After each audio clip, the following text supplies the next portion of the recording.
এই যে এটা হইতেছে চালতা গাছ, কত বড় চালতা গাছ দেখেন। এখন এনে রিয়াজ রে উড়াই দিতেছি। ওই তোর মাথার উপরে আছে, বুঝলি তোর মাথার উপরে অনেকটি। ওই যে এটি বাত্তি এমরে হেঁটে পারিস না, এমরে এই যে আরো এই কোনাত। হ্যাঁ এই যে এটি বাত্তি।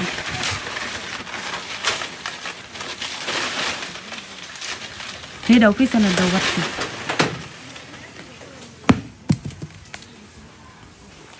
হ্যাঁ এটাও বাত্তি।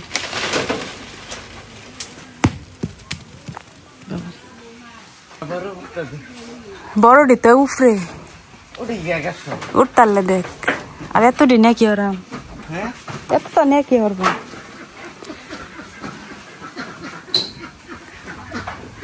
একবারে উফরে ডি ফাঁকতে রয়েছে। যেটি লাল এটি মনে হলে ফাঁকছি।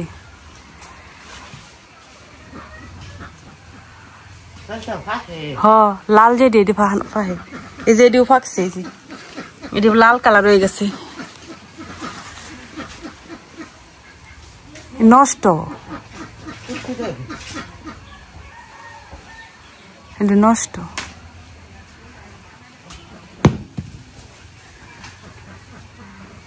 থাক গইব, তুই নিবি না একটা, আমি একটা নেব না। লাল দেখতে পারিস, চালো হালাইস না।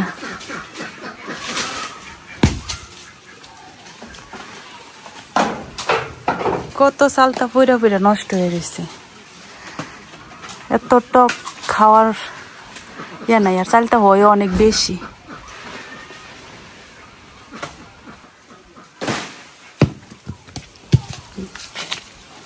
সবটি ফাঁকে রয়েছে।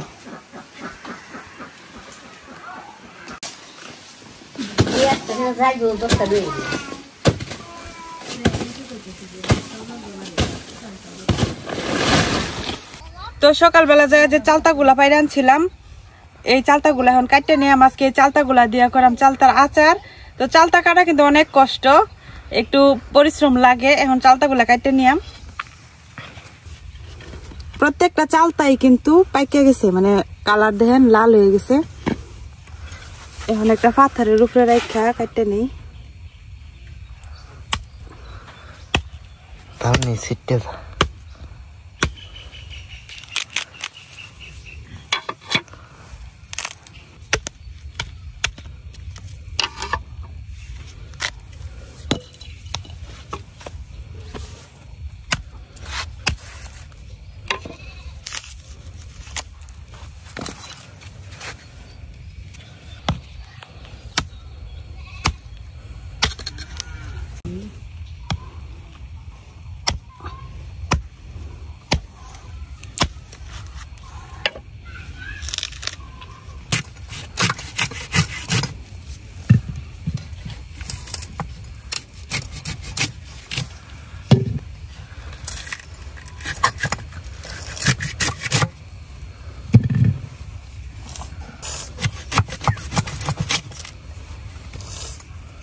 চালটা কাটার সময় যে মিষ্টি একটা গ্রান, এই গ্রানটা অনেক ভালো লাগে। অনেকে দেখছে আবার চালতার ভিতরে যে ফুলটা, এই ফুলটাও খায়। যে টক চালতা, আচার করা ছাড়া, তরকারি রান্না করা ছাড়া, ডালের সাথে দেওয়া ছাড়া খাওয়াই যায় না।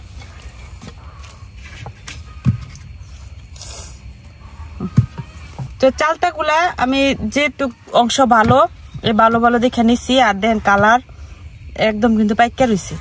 এখন এবার লম্বা লম্বা করে চিকন চিকন করে কাটতে নিয়াম।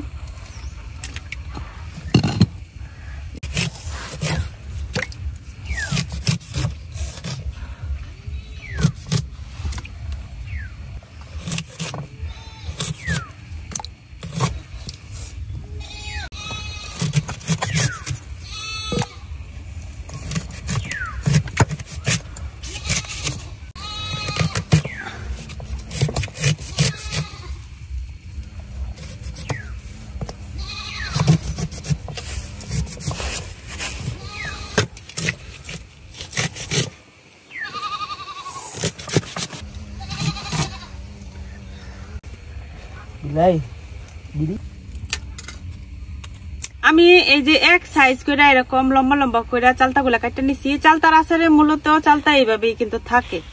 তো এইদিকে চালতাগুলা থাকুক, আগে আমি যে মশলাটা আচারের মশলাটা বানাই নিই।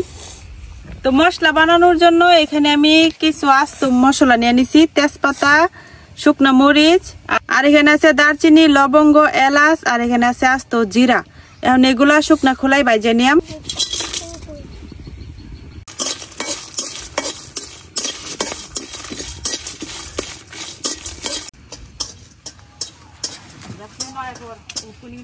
মশলা কিন্তু ভাজা হয়ে গেছে, বেশিক্ষণ লাগে না। তবে এখানে আমার গোটা ধনিয়া নাই, যার কারণে আমি একটু গুঁড়া ধনিয়া দিয়ে দিলাম, দিয়ে অল্প একটু লাড়াচাড়া করে উঠাই নিলাম। কারণ গুঁড়া ধনিয়াটা কিন্তু সাথে সাথে পুড়ে যাওয়ার সম্ভাবনা থাকে। তো নামাই নিতেছি এখন।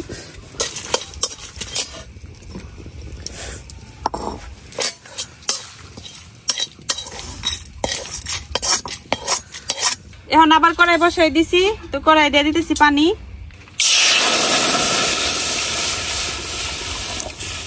এখন এই পানির মধ্যে চালতাগুলা ভালো করে সিদ্ধ করে নিলাম।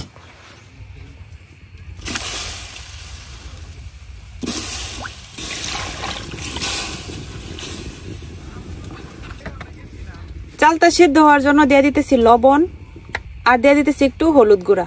যেহেতু চালতা থেকে কালো রং ছাড়ে, তো হলুদটা দিলে চালতাটা কালো হয় না।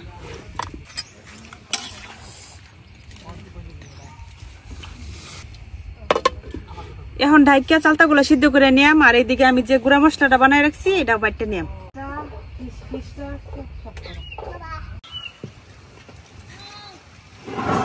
এখন আমি ভাজা মশলাগুলা বাইটে নিয়াম।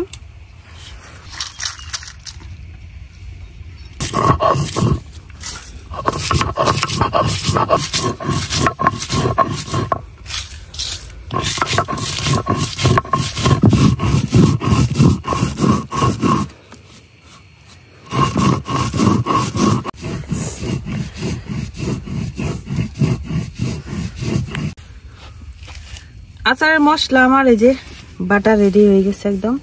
তো তেজপাতা গুলা এরকম একটু আস্তে আস্তে আছে।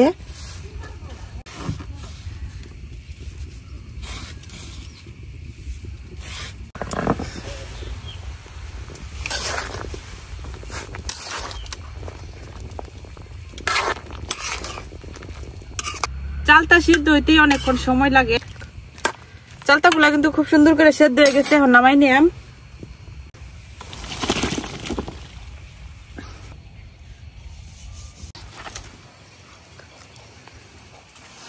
এখন আবার কড়াই বসাই দিছি। চালতাগুলা এখনো গরম আছে, একটু পানিতে ধুইয়া দিয়ে দেন।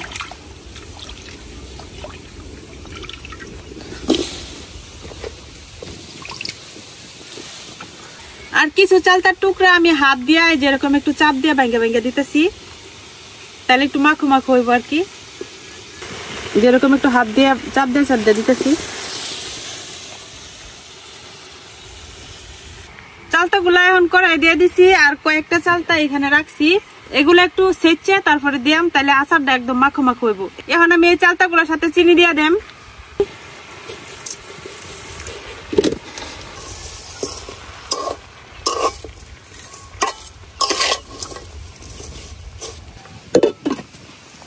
এখন এইভাবে ঢাইকা জাল করাম আস্তে আস্তে, যাতে চিনিটা একদম গইলা যায়। এখন হামানদিস্তার মধ্যে কয়েকটা চালতা আমি এইভাবে একটু ছেঁচা দিয়ে দিতেছি।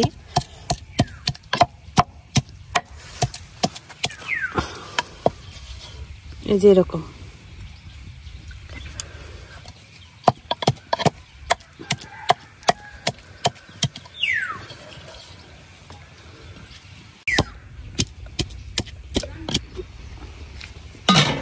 এখন যে চালতাগুলো আমি হামানদিস্তার মধ্যে সেচে রাখছিলাম এগুলো দিয়ে দিতেছি। আর চিনি কিন্তু গলা শুরু করে দিছে, এই যে চিনি গইলা কিন্তু পানি ছেড়ে দিছে অলরেডি। এখন এভাবেই চিনি শিরাটার মধ্যে জাল করতে থাকবাম যতক্ষণ না পর্যন্ত এই যে শিরাটা এটা অর্ধেক হয়ে যায়।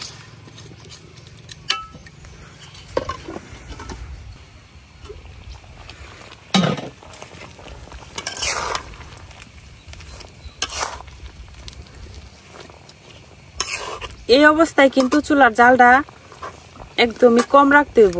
চুলার আগুনটা বেশি থাকলে দেখা যাবো যে শিরাটা তাড়াতাড়ি টাইনা যাব, কিন্তু চালতার ভিতরে ঢুকতো না। তো এখন আমি যে মশলাটা বানাই রাখছিলাম এই মশলাটা দিয়ে দেম।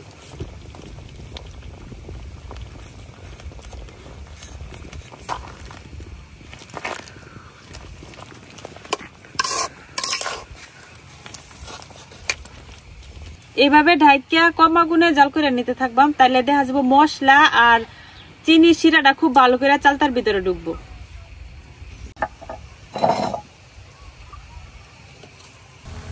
ধীরে ধীরে কিন্তু চিনি শিরাটা চালতা টাইনা নিতেছে আর চালতা গুলা কিন্তু নরম হয়ে যেতেছে। তো এইভাবে আরো কিছুক্ষণ জাল কইরা এই যে চিনি শিরাটা কমাই নিয়াম।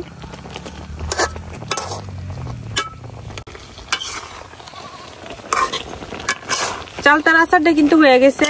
এই যে টুক শিরা আছে এটা কিন্তু এখন একদম ঘন শিরা। তো এই শিরাটা টানানোর দরকার নাই, এভাবে রাখে দিলে আচারটা ঠান্ডা হইতে হইতে এই শিরাটা সম্পূর্ণটা টাইনা নিব। তো যার কারণে একটু শিরা থাকা অবস্থাতে উঠাই নিতেছি। তো এইভাবে আমি এই কড়াইয়ের মধ্যে রেখে দিলাম 2 থেকে 3 ঘন্টার মতো, যতক্ষণ না পর্যন্ত আচারটা ঠান্ডা হয়ে যায়। ঠান্ডা হয়ে গেলে এই শিরাটা সম্পূর্ণটাই আচারে টাইনে নিব।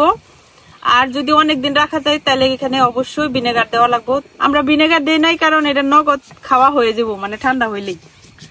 তো এখন অনেকটা গরম, যার কারণে আচারটা খাই আপনাদেরকে দেখাইতে পারলাম না। তো এখানে আজকে ভিডিওটা শেষ করতেছি। কেমন লাগলো অবশ্যই কমেন্টে জানাবেন। আল্লাহ হাফেজ।